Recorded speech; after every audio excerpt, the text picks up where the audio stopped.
प्यारे बच्चों, प्यारे विद्यार्थियों, आज हम करंट अफेयर डिस्कस करेंगे पूरा मई मंथ का। मई मंथ की जितनी भी करंट अफेयर्स हैं उनके लिए मेरे को 2 वीडियो बनानी पड़ेंगी, क्योंकि एक वीडियो बहुत ज़्यादा लंबी हो जाएगी, जिस वीडियो में फिर अपलोड करने में प्रॉब्लम्स आएंगी। तो इसलिए हमने आज एक वीडियो ली है जिसमें 18 से 20 न्यूज़ हैं। इसके बाद एक वीडियो और आएगी जो थोड़ी छोटी रहेगी इससे। तो अब मेरा टारगेट है, जैसे आने वाले जितने भी एग्ज़ाम्स हैं आपको पता होना चाहिए कि करंट अफेयर्स कम से कम लास्ट 6 मंथ्स की तो होनी चाहिए। नहीं तो 1 साल तक की अगर आप करके जाओ तो आप ये समझिए कि आप रिस्क फ्री हो। फिर तो आपको कम से कम 1 साल तक की करंट अफेयर को कवर करना है। हम उसको कवर कैसे करेंगे? जैसे अभी जून चल रहा है तो मैंने मई मंथ ले लिया है, कंप्लीट मई मंथ की करंट अफेयर आपको मिलेगी इस पर। इसके बाद अप्रैल के बाद मार्च, तो हम मंथ टू मंथ का कंप्लीट इस पर एक वीडियो अपलोड करते चलेंगे। आपको सभी मंथ्स के नोट्स बनाने हैं। आपके पास करंट अफेयर कम से कम 1 साल तक की होनी चाहिए।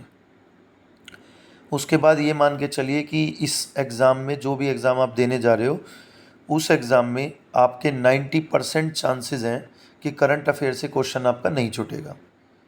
चलिए, मैंने इस वीडियो में जितनी भी कम टू द पॉइंट बातें हैं बस वही डाली हैं, और मैं उतनी ही बात आपको बताऊंगा, क्योंकि बहुत ज़्यादा लेंथी चीज़ें फिर लंबे टाइम तक याद नहीं रहेंगी। चलिए बच्चों, स्टार्ट करते हैं। हमारी फर्स्ट न्यूज़ आज की,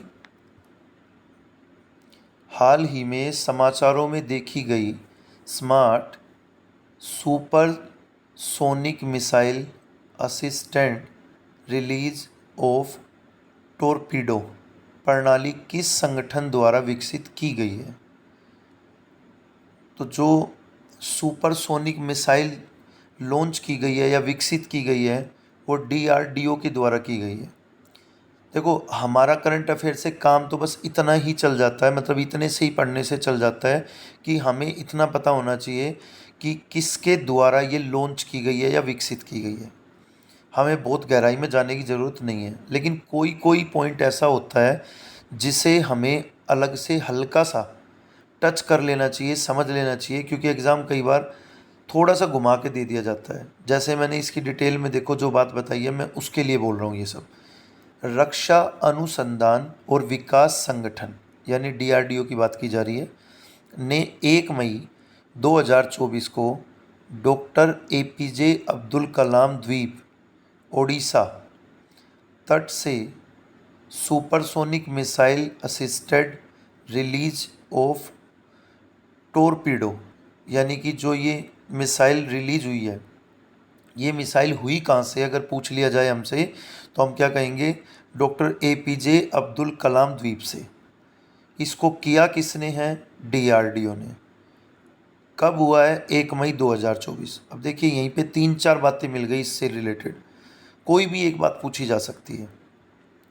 फिर यहाँ पर सुपरसोनिक मिसाइल जो है उसके लिए इंग्लिश में एक वर्ड दिया है जो कि एग्ज़ाम में वेरी इंपॉर्टेंट है, एग्ज़ाम के पॉइंट ऑफ व्यू से पूछा जा सकता है। जैसे स्मार्ट दिया है तो आपसे वो पूछ सकता है स्मार्ट की फुल फॉर्म क्या है। तो जैसे S स्टैंड फॉर सुपरसोनिक। फिर मिसाइल के लिए M दिया है, ठीक है। उसके बाद असिस्टेड के लिए दिया है A, रिलीज़ के लिए दिया है R, और टोरपीडो के लिए दिया है T। तो आपको ये सारी बातें ध्यान में रखनी है, क्योंकि कोई भी एक बात हमारे एग्ज़ाम में क्वेश्चन बन सकती है। सेकंड पॉइंट देखिए, अंतर्राष्ट्रीय मजदूर दिवस 2024 का विषय क्या है? मैं आपको हर बार ये बात बोलता हूँ कि जो दिवस हैं वो हमें ज़रूर याद करके जाने हैं। 1 या 2 क्वेश्चन पक्का आता है एग्ज़ाम में। कोई भी एग्ज़ाम आप देखिए, 1 या 2 क्वेश्चन पक्का एग्ज़ाम में आपको दिवस से रिलेटेड मिलेगा। जैसे अभी हम अंतर्राष्ट्रीय मजदूर दिवस की बात कर रहे हैं, तो इसका विषय क्या है? तो सबसे पहले तो इसका विषय देख लो, एक ही लाइन में लिखा है, बदलते माहौल में कार्यस्थल पर सुरक्षा और स्वास्थ्य सुनिश्चित करना। हर साल 1 मई को, यानी जो अंतर्राष्ट्रीय मजदूर दिवस मनाया जाता है वो हर साल 1 मई को मनाया जाता है। जो श्रमिक आंदोलन के योगदान का सम्मान करने के लिए भारत सहित दुनिया भर में मनाया जाता है। देखो इसका पर्पज़ क्या है।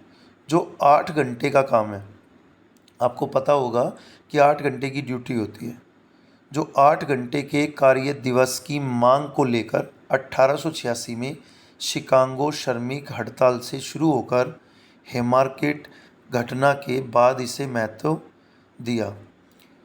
तो पहले क्या होता था, आज भी देश में बहुत सी जगह ऐसा होता है और पहले भी होता था कि जो मज़दूर लोग हैं उनको 8 घंटे की बजाय 10 घंटे या 12 घंटे या 14 घंटे तक काम कराया जाता था, जो कि एक तरह का अन्याय था। तो मज़दूरों के लिए एक दिवस मनाया जिससे मज़दूर जागरूक हो सकें कि 8 ही घंटे का काम होगा। ये 1886 में मज़दूरों ने एक क्या किया, एक अपनी मांग रखी, मज़दूरों ने इसके लिए हड़ताल रखी। और ये तब से और अब तक आप देख रहे हो कि बहुत सारी जॉब्स हमारे देश में भी 8 आवर्स की होती हैं, 8 घंटे का ही काम होता है। चलिए आगे बढ़ते हैं। थर्ड पॉइंट है हमारा रुआंग ज्वालामुखी। वेरी वेरी इंपॉर्टेंट मान लेना इसे आप, क्वेश्चन बनने के पूरे चांस हैं। रुआंग ज्वालामुखी जो हाल ही में विस्फोट के कारण खबरों में है, किस देश में स्थित है। तो जो रुआंग ज्वालामुखी, जो वोल्केनो बोलते हैं ज्वालामुखी को बच्चों, जो इंडोनेशिया में है। इंडोनेशिया के माउंट रुआंग ज्वालामुखी में कई बार विस्फोट हुआ। यानी कि कई बार जब विस्फोट होता है, मैं आपको यहीं पे एक और डिटेल बता देता हूँ। ज्वालामुखी 3 प्रकार के होते हैं। एक ज्वालामुखी का नाम होता है एक्टिव, यानी एक्टिव वोल्केनो, हिंदी में बोलते हैं उसे सक्रिय ज्वालामुखी। सक्रिय ज्वालामुखी उसे बोलते हैं बच्चों जिसमें बार बार विस्फोट होते रहे। सेकंड नंबर पे आता है परसुप्त ज्वालामुखी, जिसे इंग्लिश में डोरमेट बोलते हैं, डोरमेट वोल्केनो। वो ज्वालामुखी होते हैं, डोरमेट वो ज्वालामुखी होते हैं जिनमें बहुत लंबे टाइम से कोई विस्फोट हुआ नहीं है, लेकिन होने की उम्मीद है, होने की उम्मीद है कि होगा। थर्ड नंबर पे आता है डेड वोल्केनो, यानी कि मृत ज्वालामुखी, जिसमें एक बार विस्फोट हुआ लेकिन अब बहुत लंबे टाइम से कोई विस्फोट ना तो हो रहा है और अब ना ही होने की कोई उम्मीद है। यानी जो ज्वालामुखी मर चुका है, जिसमें अब दोबारा उठने की ताकत नहीं है। तो मैंने बच्चों 3 तरह के आपको ज्वालामुखी बताए हैं। हो सकता है एग्ज़ाम में ये बात पूछ ली जाए कि रुआंग ज्वालामुखी जो कि इंडोनेशिया में स्थित है, जो हम क्वेश्चन में पढ़ रहे हैं वो चीज़ क्या पता एग्ज़ाम में डाल दी जाए क्वेश्चन के अंदर ही। जितना हम क्वेश्चन और आंसर मिलाकर पढ़ रहे हैं उतना वो क्वेश्चन में भी डाल सकते हैं और आपसे ये पूछ सकते हैं कि ये किस प्रकार की ज्वालामुखी है। तो आपका आंसर क्या होगा, ये एक सक्रिय ज्वालामुखी है। क्योंकि देखो नीचे लाइन में क्या लिखा है, इंडोनेशिया के माउंट रुआंग ज्वालामुखी में कई बार विस्फोट हुआ। तो कई बार का मतलब है जब बार बार विस्फोट हो रहा है तो उसे कहेंगे हम सक्रिय, यानी वो एक्टिव है। फोर्थ पॉइंट देखिए, हाल ही में भारतीय सेना और पुनीत बालन समूह ने किस शहर में भारत का पहला संविधान पार्क खोलने के लिए सहयोग किया। तो शहर पुणे है। भारतीय सेना और पुनीत बालन समूह ने पुणे के संविधान पार्क का उद्घाटन करने के लिए हाथ मिलाया, मतलब दोनों ने मिलकर ये काम की शुरुआत की। लेफ्टिनेंट जनरल अजय कुमार सिंह ने समारोह का नेतृत्व किया। जो अंडर द गाइडेंस हुआ ये काम, वो जनरल अजय कुमार सिंह की। और 2047 तक भारत की प्रगति के लिए नागरिकों के संवैधानिक कर्तव्यों पर जोर दिया है। यानी हमारे देश का हर नागरिक संविधान के लिए जागरूक रहे, क्योंकि बहुत से लोगों को तो हमारे देश में अभी संविधान के बारे में पता ही नहीं है। ये तो पता है कि भारत में संविधान है, लेकिन संविधान के अंदर क्या क्या चीज़ें हैं वो नहीं पता है। जैसे अपने मौलिक अधिकार नहीं पता है अभी तक, अपने मौलिक कर्तव्य नहीं पता है जो कि एक इंसान की ज़रूरत है, अपनी नागरिकता नहीं पता है। तो बहुत सारी चीज़ें ऐसी हैं जो बेसिक नीड्स हैं हमारी, जो कि संविधान ने हमें प्रदान की हैं, उन सबको पता होना हमें ज़रूरी है, इसलिए ये पहल की जा रही है। फिफ्थ पॉइंट है हमारा, पेंशन विभाग ने हाल ही में सरकारी सेवानिवृत्त यानी रिटायर्ड लोगों के लिए एक ऑनलाइन पोर्टल लॉन्च किया है। उस पोर्टल का नाम क्या है। यानी पेंशन विभाग ने जितने भी लोग रिटायर हो चुके हैं, जो सरकारी कर्मचारी, जो सरकारी जॉब पर थे, जो रिटायर हो चुके हैं, उनके लिए एक ऑनलाइन पोर्टल लॉन्च किया है। तो उसका नाम पूछा गया है। वेरी वेरी इंपॉर्टेंट पॉइंट है बच्चों। जितने भी पॉइंट्स इसमें मई के हैं, मैं गारंटेड बोल सकता हूँ कि ये इतने इंपॉर्टेंट है, एग्ज़ाम में पूरे पूरे चांस है इनमें से कोई ना कोई पॉइंट पक्का पूछा जा सकता है। तो आप सभी को बड़े ध्यान से पढ़ना, सीरियसली लेना इन सभी करंट अफेयर को। कोई भी मटेरियल ऐसे ही उठा के नहीं इसमें टाइप कर दिया गया है। सबको पहले बहुत हर एंगल से देखा जाता है कि ये एग्ज़ाम के लिए कुछ काम आएगा भी या नहीं आएगा।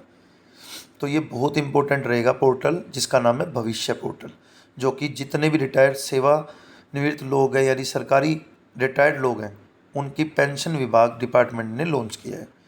पेंशन विभाग ने सरकारी सेवानिवृत्त लोगों के लिए पेंशन भुगतान और स्वीकृतियों पर नज़र रखने के लिए भविष्य नामक एक ऑनलाइन पोर्टल लॉन्च किया है। यह पोर्टल, अब एक काम की बात और है इसमें जो ध्यान देनी है आपको, यह पोर्टल भारतीय state bank, bank of Baroda, Punjab national bank और कैनरा बैंक सहित 5 बैंकों की पेंशन और भुगतान सेवाओं के साथ एकत्रित है। तो प्यारे बच्चों, ध्यान रखना है आपको कि हमारे इसमें जितने भी बैंक हैं वो टोटल 5 बैंक रहेंगे, और पांचों बैंक में हमें जो ध्यान रखना है कि पेंशन विभाग ने जो पोर्टल का नाम दिया है वो है भविष्य पोर्टल। वैसे मेनली इसमें जिसके सबसे ज़्यादा चांस हैं वो पोर्टल का नाम पूछने के हैं। 6 पॉइंट है, हाल ही में किस भारतीय को ग्रीन ऑस्कर विटली गोल्ड अवार्ड 2024 प्राप्त हुआ है। तो पूर्णिमा देवी वर्मन को हुआ है। असमीय वन्यजीव जीव विज्ञानी डॉक्टर पूर्णिमा देवी वर्मन ने लुप्तप्राय हरगिला या ग्रेटर एडजेंटेड स्टॉक ऑफ उसके आर्द्रभूमि घर की सुरक्षा के लिए अपना दूसरा विटली गोल्ड अवार्ड जीता, जिसे ग्रीन ऑस्कर भी कहा जाता है। यानी असम की रहने वाली हैं वन्य जीव जीव विज्ञानी डॉक्टर पूर्णिमा को ये अवार्ड मिला है, जो कि ग्रीन ऑस्कर के नाम से जाना जाता है, और ये इनका दूसरा विटली गोल्ड अवार्ड। तो बच्चों 7 पॉइंट ध्यान में रखो। हाल ही में किस देश ने चंद्रमा के अंधेरे हिस्से से मिट्टी वापस लाने के लिए चोंग E6 प्रोब लॉन्च की। एक तो बच्चों जो चंद्रमा है हमारी पृथ्वी से कितना दूरी पर है, एक तो ये बात आपको पता होनी चाहिए। आपको सर्च करना है, मैं बीच बीच में आपको कुछ टास्क देता रहूँगा जिस पे आप भी थोड़ा ट्राई करें। आपको जैसे किसी की बात चलती है ना, जैसे चंद्रमा का पॉइंट बना, तो चंद्रमा के बारे में आपको और भी डिटेल पता होनी चाहिए, ना कि सिर्फ यही करंट अफेयर। चंद्रमा हमारी पृथ्वी का एक ग्रह है। चंद्रमा हमारी पृथ्वी से जो दूरी की बात करें तो लगभग 3 लाख से ज़्यादा किलोमीटर की दूरी पर सिचुएटेड है। अब सूर्य कितनी दूरी पर है ये चीज़ आप मुझे कमेंट में बताएंगे कि सूर्य पृथ्वी से कितनी दूरी पर है, और सूर्य की किरणें पृथ्वी पर आने में कितना टाइम लेती हैं। ये 2 क्वेश्चन, ये 2 पॉइंट आप मुझे कमेंट करके बताएंगे, ताकि मुझे पता चलता रहे कि बच्चे मेहनत कर भी रहे हैं, ताकि हम भी आपके लिए और ज़्यादा मेहनत करें, क्योंकि डेडिकेटेड स्टूडेंट्स ही चाहिए मुझे चैनल पे, जो बहुत डेडिकेटेड हैं, जिनको सिलेक्शन चाहिए ही चाहिए एनी हाउ। तो बच्चों, हाल ही में किस देश ने चंद्रमा के अंधेरे हिस्से में, तो आंसर है चीन। चीन ने चंद्रमा के अंधेरे हिस्से से नमूने इकट्ठा करने के लिए चोंग E6 लॉन्च की। पहले केवल संयुक्त राज्य अमेरिका और USSR ने चंद्र नमूने एकत्रित किए थे। तो अब नंबर किसका भी है, चीन का भी। अब चीन का भी नाम याद रखना है। इससे पहले अमेरिका और USSR भी इस काम को कर चुके हैं, अब चाइना का नाम आएगा। 8th पॉइंट है, पाकिस्तान ने हाल ही में किस देश के सहयोग से अपना पहला चंद्र मिशन लॉन्च किया। तो चीन और पाकिस्तान की बड़ी अच्छी दोस्ती है, आपको पता होगा, क्योंकि दुश्मन दुश्मन भाई हो जाते हैं, तो दोनों भारत के लिए दुश्मनी का काम करते आए हैं हमेशा से, और दोनों ने मिलकर ये काम किया है चंद्र मिशन का, यानी चंद्र मिशन को लॉन्च किया है। क्योंकि चाइना उसको सपोर्ट कर रहा है, क्योंकि पाकिस्तान तो इतने एफर्ट्स कर नहीं पाता, पाकिस्तान के पास इतने संसाधन भी नहीं होते हैं, तो उसको सपोर्ट करने वाला है चाइना। पाकिस्तान और चीन ने संयुक्त रूप से पाकिस्तान का पहला चंद्र मिशन लॉन्च किया। पाकिस्तान के institute of space technology SUPARCO और चीन के SJTU द्वारा विकसित 7 किलोग्राम का उपग्रह। तो इस उपग्रह का जो वज़न है वो 7 किलोग्राम है। ये उपग्रह है, यानी एक सैटेलाइट है ये। ठीक है बच्चों, नेक्स्ट न्यूज़ पे चलते हैं हम। विश्व रेड क्रॉस दिवस। विश्व रेड क्रॉस दिवस, जिसे वर्ल्ड रेड क्रॉस या रेड क्रिसेंट डे के रूप में भी जाना जाता है। ये हर साल 8 मई को मनाया जाता है। जैसे हम मज़दूर दिवस की बात कर रहे थे वो 1 मई को, और अगर बात करें विश्व रेड क्रॉस दिवस की तो वो 8 मई को। यह रेड क्रॉस और अंतर्राष्ट्रीय रेड क्रॉस समिति के संस्थापक हेनरी डुनेट की जयंती मनाने के लिए मनाया जाता है, मतलब उनकी याद में उनके दिन पे मनाया जाता है। 8 मई 1948 को एक वार्षिक अंतर्राष्ट्रीय रेड क्रॉस दिवस के प्रस्ताव को अपनाया गया था, और इसे आधिकारिक तौर पर विश्व रेड क्रॉस के रूप में घोषित किया गया था। इसलिए पहला रेड क्रॉस दिवस 1948 में मनाया गया। तो ये मनाया जाने लगा है 1948 से, इसकी डेट रहेगी 8 मई। नेक्स्ट न्यूज़ देखिए, 9 मई महाराणा प्रताप सिंह, यानी हमारे देश के महाराणा प्रताप सिंह, जो कि मेवाड़ की शान कहे जाते थे। मेवाड़ राजस्थान में जो वर्तमान में सिचुएटेड है, के 13वें राजा थे। वे भारत के सबसे यशस्वी राजाओं में से एक माने जाते हैं। उनका जन्म 9 मई 1540 उनका जन्म 9 मई 1540 को हुआ था। आज उनकी जयंती मनाई जा रही है, यानी कि 9 मई।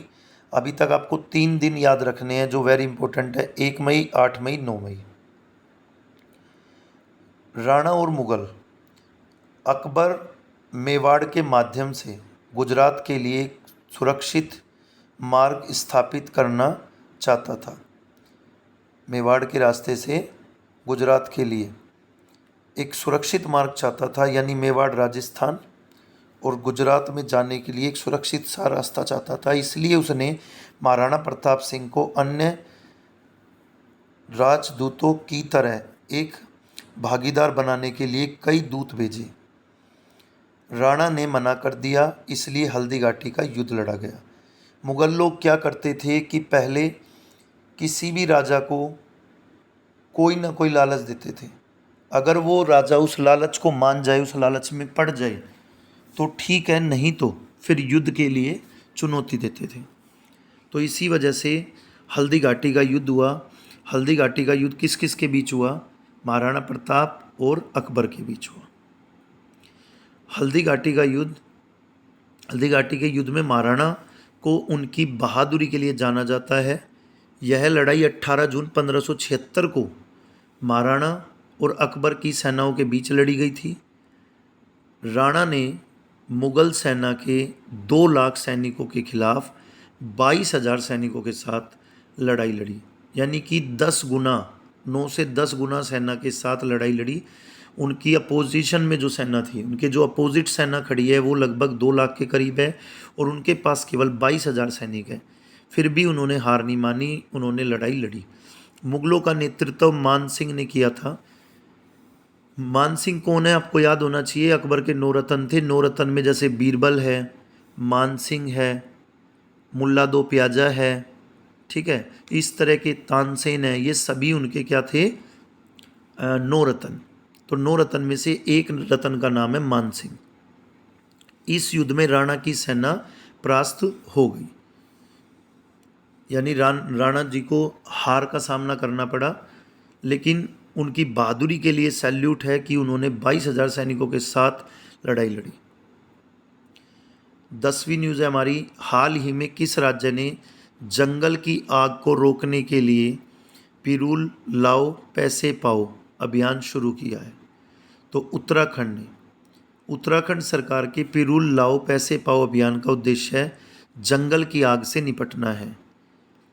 सुप्रीम कोर्ट ने आग की घटना पर चिंता व्यक्त की, जिसमें 5 लोगों की जान चली गई। अभियान में 50 रुपये प्रति किलोग्राम के भुगतान पर चीड़ के पेड़ की पत्तियां को इकट्ठा करना शामिल है। यानी इस अभियान में जो पैसे पाओ वर्ड दिया है वो इसलिए है कि पिरूल लाओ, पिरूल किसके लिए यूज़ किया गया है यहाँ पर? जो चीड़ है उसके पेड़ की पत्तियों के लिए। तो चीड़ के पेड़ की पत्तियों को जो भी लेकर आ रहा है वो प्रति किलोग्राम के हिसाब से सरकार उसे 50 रुपये देगी। 11th न्यूज़ है हमारी, हाल ही में खबरों में देखा गया विडाल टेस्ट किस बीमारी से संबंधित है? तो ये टेस्ट है टाइफाइड के लिए। 12th न्यूज़ बड़ी इंपॉर्टेंट है हमारी, हाल ही में खबरों में रही हिंडन नदी किस नदी की सहायक नदी है? तो यमुना, जो कि खुद भी एक गंगा की सहायक नदी है। हिंडन नदी किसकी सहायक नदी है? यमुना की। जबकि यमुना किसकी सहायक नदी है? गंगा की। और यमुना यमुनोत्री से निकलती है बच्चों। यमुनोत्री उत्तराखंड में पड़ता है। यमुना नदी भारत में सबसे पहले उत्तराखंड से चलती है। उत्तराखंड के बाद हरियाणा के यमुनानगर आती है। यमुनानगर के बाद दिल्ली आती है और दिल्ली के बाद मथुरा। तो 3 से 4 जगह ये जाती है। उसके बाद इसके बारे में थोड़ा डिटेल में पढ़ते हैं। नेशनल ग्रीन ट्रिब्यूनल ने उत्तर प्रदेश प्रदूषण नियंत्रण बोर्ड को हिंडन नदी प्रदूषण पर 2 सप्ताह के भीतर एक अतिरिक्त रिपोर्ट पेश करने का निर्देश दिया है। यानी हिंडन नदी के लिए एक प्रदूषण पे रिपोर्ट बनानी है। क्यों बनानी है? क्योंकि बहुत ज़्यादा प्रदूषण यानी बहुत ज़्यादा प्रदूषित कुछ नदियाँ हो चुकी हैं भारत की, जिनसे भारत को बहुत नुकसान हो रहा है, जिसमें यमुना का भी नाम आता है। आप आगे पढ़ो। जिसमें प्रदूषण फैलाने वाले नगर निकायों के खिलाफ कार्रवाई का विवरण दिया गया है। हिंडन यमुना की एक सहायक नदी है जो सहारनपुर से नोएडा, जो कि दोनों यूपी के डिस्ट्रिक्ट हैं, तक 400 किलोमीटर तक फैली हुई है। शहरी, कृषि और औद्योगिक कचरे ने इसे गंगा बेसिन के सबसे प्रदूषित हिस्सों में से एक बना दिया है। 2015 में सीपीसीबी ने इसे मृत नदी घोषित कर दिया, जो नहाने के लिए अनुपयुक्त है। यानी इतनी प्रदूषित हो चुकी नदी कि 2015 में सरकार की एक रिपोर्ट के अनुसार इस नदी में नहाना भी एक जहर के समान है, क्योंकि इतना प्रदूषण फैल रहा है। इस नदी में जितने भी नगर लगते हैं, जितने भी इसको टच करते हैं नगर, उन नगरों ने इतनी गंदगी फैला दी कि जितना भी कूड़ा करकट, जो भी चीज़ें होती हैं, केमिकल, सब कुछ नदी में डालना शुरू कर दिया। जो हमारी पवित्र नदियाँ हुआ करती थी, जिन्हें हम माँ का दर्जा दिया करते थे, आज उन नदियों के साथ नाम जुड़ता है प्रदूषित नदी, जो कि एक बहुत ही शर्मनाक बात है। तो हम सबको ध्यान रखना चाहिए। ये आने वाले टाइम के लिए बहुत ही बड़ा संकेत है खतरे का, क्योंकि बच्चों ना तो पानी नीचे ज़मीन में बचा है पीने लायक, ठीक है, ना ही पानी ग्लेशियर में है। ग्लेशियर में सबसे ज़्यादा पानी पूरी दुनिया में, पूरे वर्ल्ड में, अगर मीठा पानी जो कि पीने योग्य है, अगर वो कहीं पर है सबसे ज़्यादा, तो वो ग्लेशियर में आज की डेट में। यानी ग्लेशियर के पास सबसे ज़्यादा पानी है पीने का। और किस जगह के ग्लेशियर के पास है? अंटार्कटिका महाद्वीप, जहाँ पर विश्व का कोई भी इंसान परमानेंट नहीं रह सकता। मतलब पानी है लेकिन वहाँ जाया नहीं जा सकता। जहाँ पर हम रहते हैं वहाँ पे पानी नहीं है। तो हमारी कुछ नदियाँ, उनको हम प्रदूषित कर दे रहे हैं। तो ये आगे आने वाले समय के लिए, आने वाले भविष्य के लिए बहुत बड़ा खतरा साबित हो सकता है। चलिए नेक्स्ट न्यूज़ देखिए। हाल ही में खबरों में देखी गई कावास्की बीमारी क्या है? तो ये एक दुर्लभ हृदय रोग है। ये एक हृदय रोग है जो कि बच्चों को बहुत ज़्यादा परेशान कर रहा है।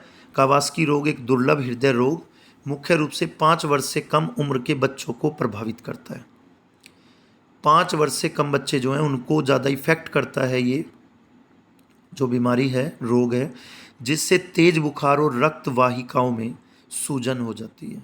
यानी बच्चे की तेज बुखार होता है और रक्त वाहिकाओं यानी कि जो ब्लड की वाहिकाएं हैं उनके अंदर सूजन आनी शुरू हो जाती है, जिससे बच्चे को सांस लेने में प्रॉब्लम हो जाती है। यह बच्चों में हृदय रोग का एक महत्वपूर्ण कारण है। लक्षणों में बुखार, दाने, सूजे हुए हाथ और पैर शामिल है। ये इसके कुछ लक्षण हैं जिनको देखकर ये एक आइडिया लगाया जा सकता है कि कावास्की बीमारी है उस व्यक्ति को या उस बच्चे को। क्रिकेटर कोलिन मुनरो, जिन्होंने हाल ही में अंतर्राष्ट्रीय क्रिकेट से संन्यास की घोषणा की, किस देश से संबंधित है? तो ये न्यूजीलैंड से संबंधित हैं। न्यूजीलैंड के अनुभवी क्रिकेटर कोलिन मुनरो ने ब्लैक कैप्स के साथ 123 मैचों के करियर के बाद अंतर्राष्ट्रीय क्रिकेट से संन्यास ले लिया है। वह आखिरी बार 2020 में न्यूजीलैंड के लिए खेले थे। तो इम्पोर्टेंट है, खेल की न्यूज़ भी बहुत ज़्यादा इम्पोर्टेंट होती है हमारे लिए, तो पूछा जा सकता है क्वेश्चन। अंतर्राष्ट्रीय नर्स दिवस, हर साल अंतर्राष्ट्रीय नर्स दिवस मनाया जाता है 12 मई को।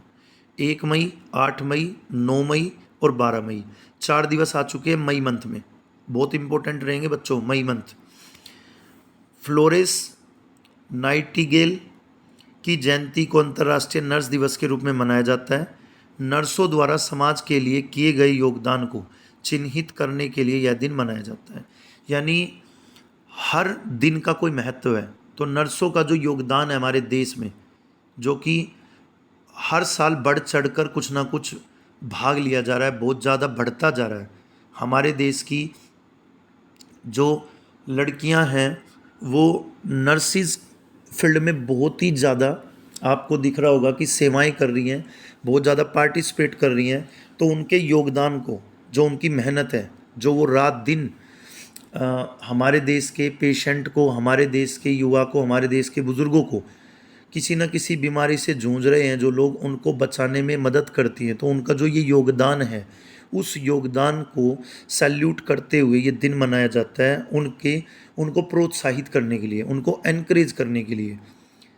चलिए नेक्स्ट न्यूज़। विश्व प्रवासी पक्षी दिवस 2024 का विषय क्या है? तो इसका विषय है कीड़े। यानी विश्व प्रवासी पक्षी दिवस 11 मई और 12 अक्टूबर 2024 को एक वैश्विक अभियान है जो प्रवासी पक्षी संरक्षण पर जोर देता है। नेक्स्ट न्यूज़, एक सेकंड बच्चों।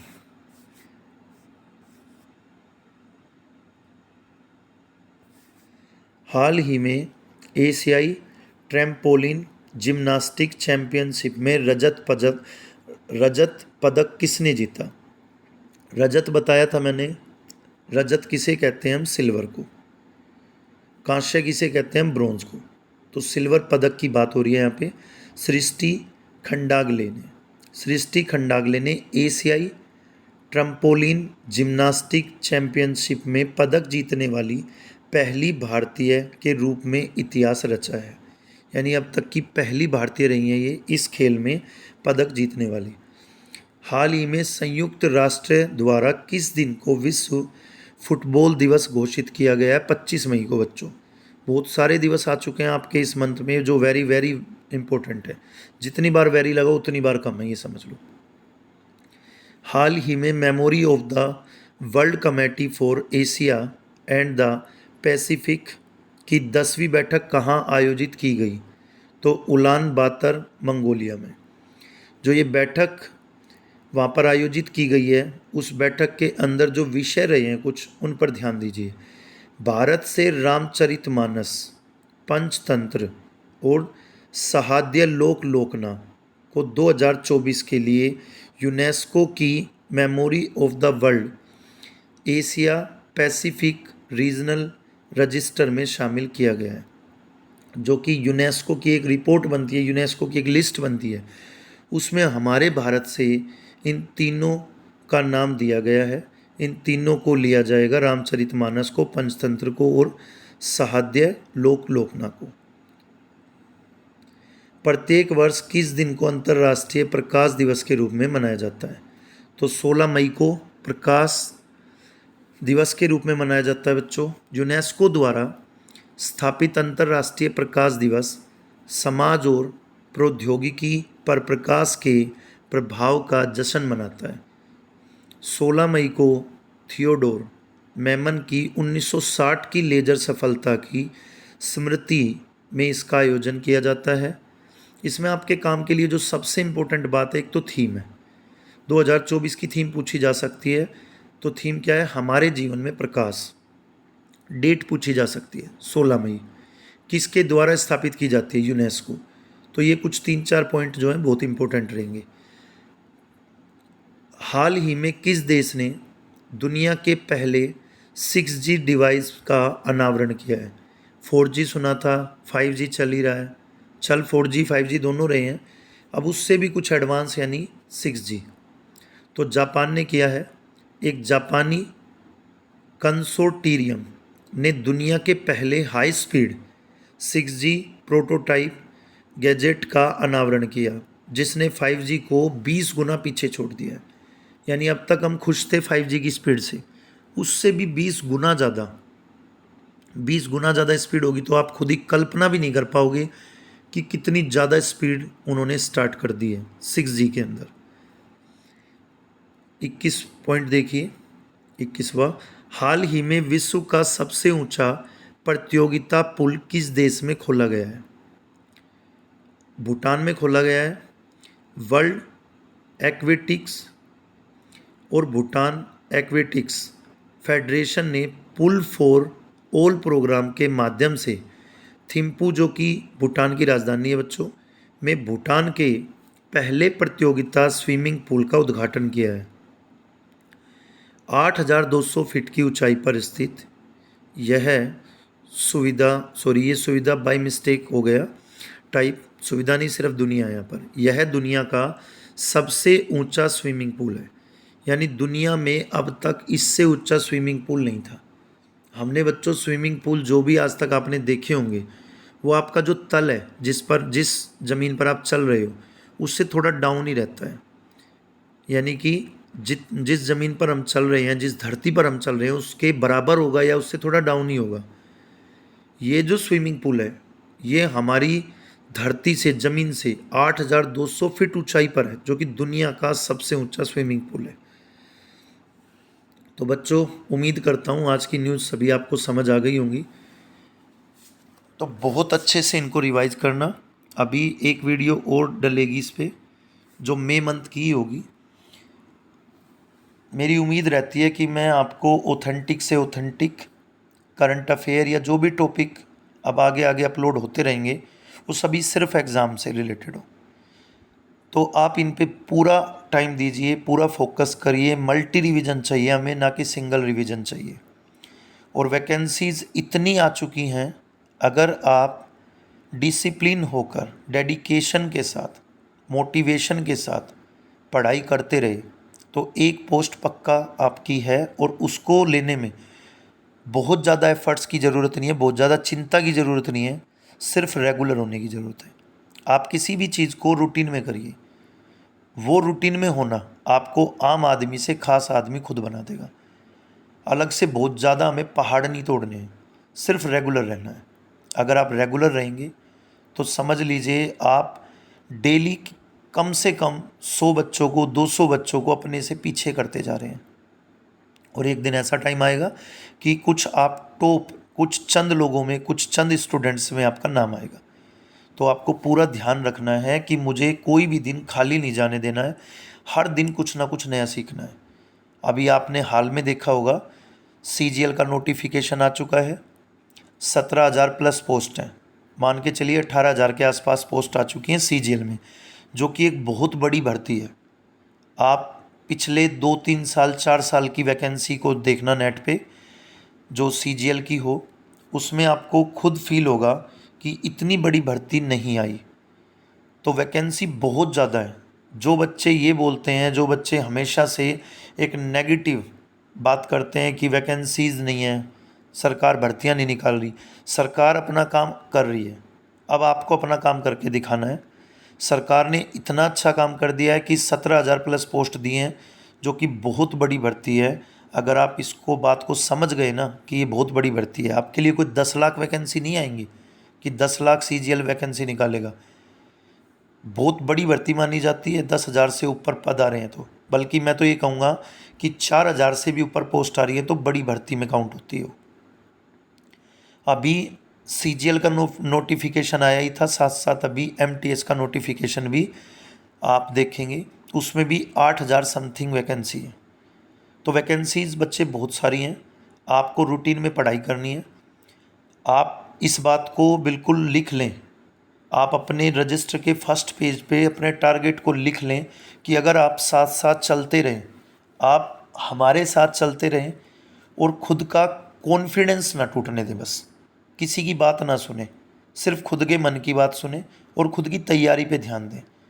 आपको कॉन्फिडेंस देती है आपकी तैयारी। अगर मान लेते हैं आपके 10 चैप्टर हैं और 10 में से आपने डेली एक एक करके उनको 9 तक पहुंचा दिया, तो आपको कोई कुछ भी बोलता रहे, कोई आपको कहे कि भाई पेपर हार्ड आएगा, तब भी आपके फेस पे एक स्माइल होगी, क्योंकि आपको पता है कितना भी हार्ड आएगा, आएगा तो 10 में से ही। और 10 में से मैं 9 चैप्टर पढ़ चुका हूँ, यानी 90% सिलेबस मेरी मुट्ठी में है। तो आप अपने सिलेबस पे काम करिए, खुद को टाइम दीजिए, दूसरों को टाइम मत दीजिए। ये वो टाइम है जो आपको खुद पे इन्वेस्ट करना है।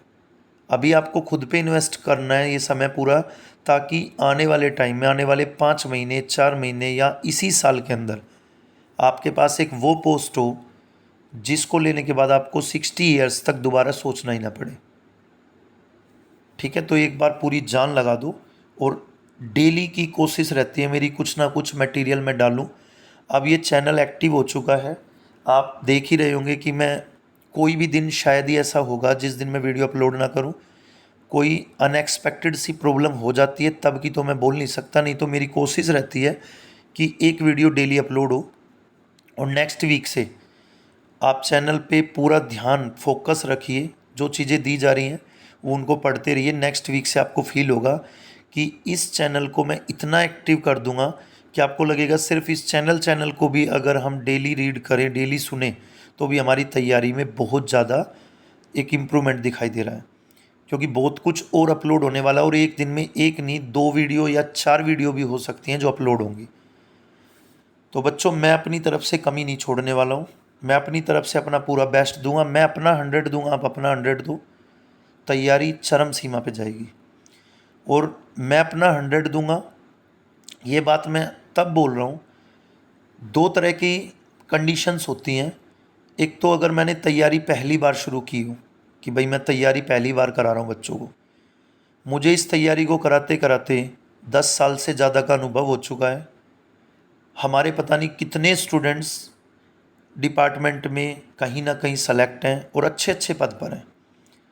तो उन सबको पढ़ाते पढ़ाते और डेली का एक काम हो चुका है कि भाई यहाँ से क्वेश्चन आता है, यहाँ से क्वेश्चन बनने के पूरे पूरे चांस हैं, क्वेश्चन को इतना घुमाया जा सकता है। तो जो भी बाके बिहारी जी की कृपा से अभी तक का अनुभव रहा है, मैं उसी अनुभव के बिहाफ पर आपको चीज़ें देता हूँ। मैं कोई फ्रेशर नहीं हूँ, जितना मेरा एक्सपीरियंस है मैं उसके बिहाफ पर आपको चीज़ें दे रहा हूँ। तो आप पूरी कोशिश रखो कि हमें अगली बार या उससे अगली बार मेहनत ना करनी पड़े। कुछ बच्चे क्या सोचते हैं कि अभी तो मेरी 18 साल उम्र हुई है या मेरी अभी तो 21 साल ही एज हुई है। प्यारे बच्चों, जितनी जल्दी जॉब लोगे उतना ज़्यादा दिन तक उसका फ़ायदा उठाओगे। अगर किसी बच्चे की 18 साल एज होते ही जॉब लग जाती है या 19 साल होते ही जॉब लग जाती है, तो आप ध्यान से समझिए कम से कम 40 साल से ऊपर की सर्विस है उसकी। अब कोई बच्चा अपने एक एक साल को कम कर रहा है, अच्छा सर्विस ज़्यादा है तो प्रमोशन भी ज़्यादा है, सर्विस ज़्यादा है तो सैलरी भी ज़्यादा है, मतलब सब चीज़ के फ़ायदे मिलेंगे आपको। तो आपको कोई बच्चा अगर कोई साथी मिसगाइड भी कर देता है कि अभी तो बहुत टाइम पड़ा है बाद में पढ़ लेंगे, उसको पता ही नहीं है कि ये टाइम पड़ा नहीं है, ये टाइम ख़राब किया जा रहा है। जितना जल्दी, हमारे ऐसे बहुत सारे विद्यार्थी हैं, जैसे कोई बच्चा NDA में ज्वाइन हो गया, कोई बच्चा SSC में अभी एक कोचिंग से बच्चा ज्वाइन हुआ है बादली गांव से, झज्जर डिस्ट्रिक्ट में पड़ता है बादली, ओनली 19 ईयर्स का स्टूडेंट है वो। और 19 साल का बच्चा, आप खुद सोचिए, एक बहुत अच्छी पोस्ट पे गया वो। अभी मैं उसका नाम नहीं शो ऑफ कर सकता क्योंकि अभी उसकी ज्वाइनिंग नहीं हुई है, अभी सिर्फ उसका रिजल्ट आया है। तो मैं आपको कोई ना कोई ऐसी वीडियो अपलोड ज़रूर करूँगा जिसमें हम बच्चों के नाम भी देंगे, with roll number, with address, with post, सब कुछ होगा। कोई भी फेक सिलेक्शन नहीं होगा किसी भी बच्चे से। जिन बच्चों के बारे में हम डिस्कस करेंगे, ये बात मैं हमेशा से बोलता रहा हूँ चैलेंज के साथ अपने कोचिंग में। हमेशा मैंने बच्चों के सामने ये बात बोली है, जिस बच्चे का हम नाम लेंगे या नाम फ़ोटो होगा हमारे कोचिंग के बाहर या हमारे यूट्यूब चैनल पे, हम उस बच्चे से, कोई भी इंसान अगर चाहता है कि सर मैं एक बार मिलना चाहता हूँ कि आपका सिलेक्शन है कोचिंग का या नहीं, तो हम जब भी उस बच्चे का टाइम होगा हम उसको कोचिंग पे बुलाएंगे। आप बेशक उससे मिल सकते हैं, जो होगा वो बिल्कुल 100% सच होगा, नहीं तो होगा ही नहीं, नहीं तो फ़ोटो ही नहीं डालेंगे हम। चलिए प्यारे बच्चों, मेरा काम मैंने कर दिया है आज का, अब आपको काम करना है इस वीडियो पर।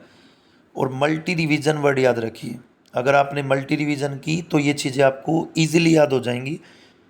करंट अफेयर को डेली पढ़ोगे तो वो याद होगी, याद नहीं होगी, समझ आएगी। याद तो मतलब रट्टा हो गया, समझ आएगी, आपको कॉन्सेप्ट क्लियर होंगे।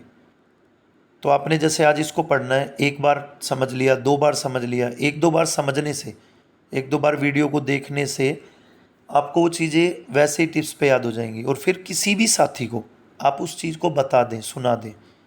ऐसे ही डिस्कशन चल रहा है कोई दो दोस्तों के बीच बैठ के, तो आप इसी मुद्दे पे बात करें, मई की न्यूज़ पे, कुछ उससे पूछें, कुछ उसको बताएं, तो आपको बहुत जल्दी याद होगा। हरे कृष्णा अगेन।